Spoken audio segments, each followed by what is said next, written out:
Well, what we're trying to do in Wales is to really embed sustainable development in the high-level decision-making of Welsh Government, but also the rest of the public sector in Wales. So we've just launched a white paper Monday of this week for a sustainable development bill. And that will, I think, embed in that way sustainable development as the central organising principle of the public sector in Wales.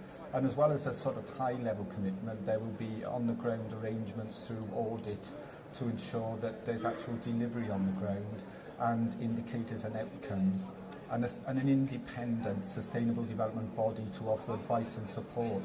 So we think we're basically building a framework for governance on SD, and obviously we hope to share that experience with others here, hear what they're doing and learn from each other. Well, I mean, sustainable development in what areas? Are you talking right across the board, industry, situation in the cities? I mean, explain a little bit in more detail what exactly what you mean by sustainable development in Wales. Yeah, it's the three strands: economic, environmental and social.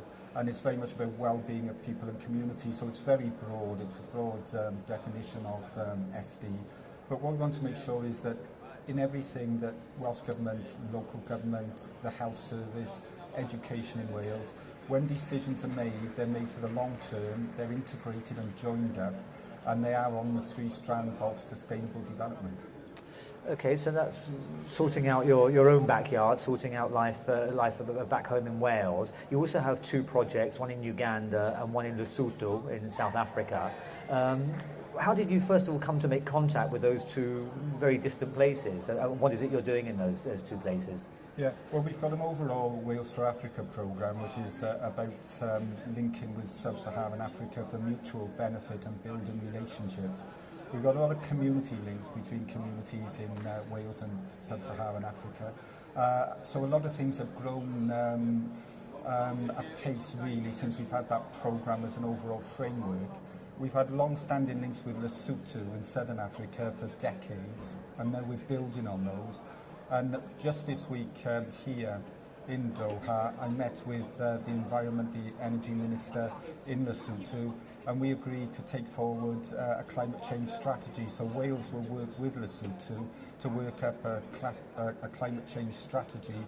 It'll look at renewable energy, water policy, and hopefully be effective in dealing with mitigating and adapting to climate change in Lesotho. And the other really strong link that we have around climate change is with Mbale in Uganda, where we're working up a programme under the UN's auspices, local government, regional government and national government in Uganda, together with NGOs. And it's about providing evidence of the effects of climate change on that area of Uganda. So if we can use the weather stations, satellite technology, to show the effect of climate change, it will then be possible to access all sorts of financial help from the UN, from Scandinavian governments and others. So I think it's a really important project, and Wales is very much about facing out to the rest of the world, building links, and we're particularly keen to work with sub-Saharan Africa. Right.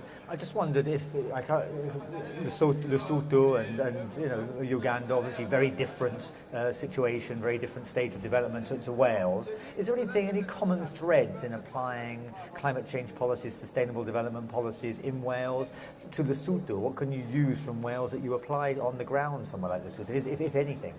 Well, I think there are lots of factors in common.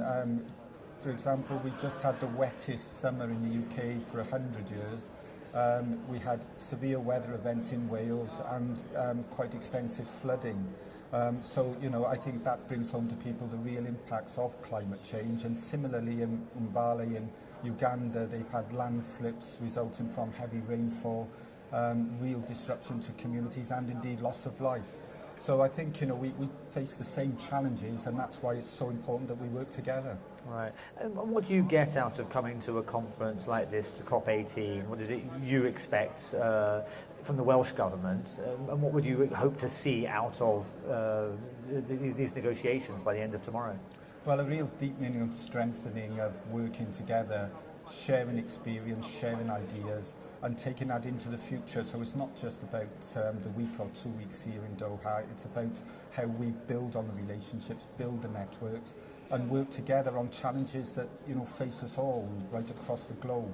And particularly for us, I think it's been an opportunity to extend that relationship with Lesotho around the climate change strategy and inform others of what we're doing with our Sustainable Development Bill, hear what their plans are, and again, share experience and lessons.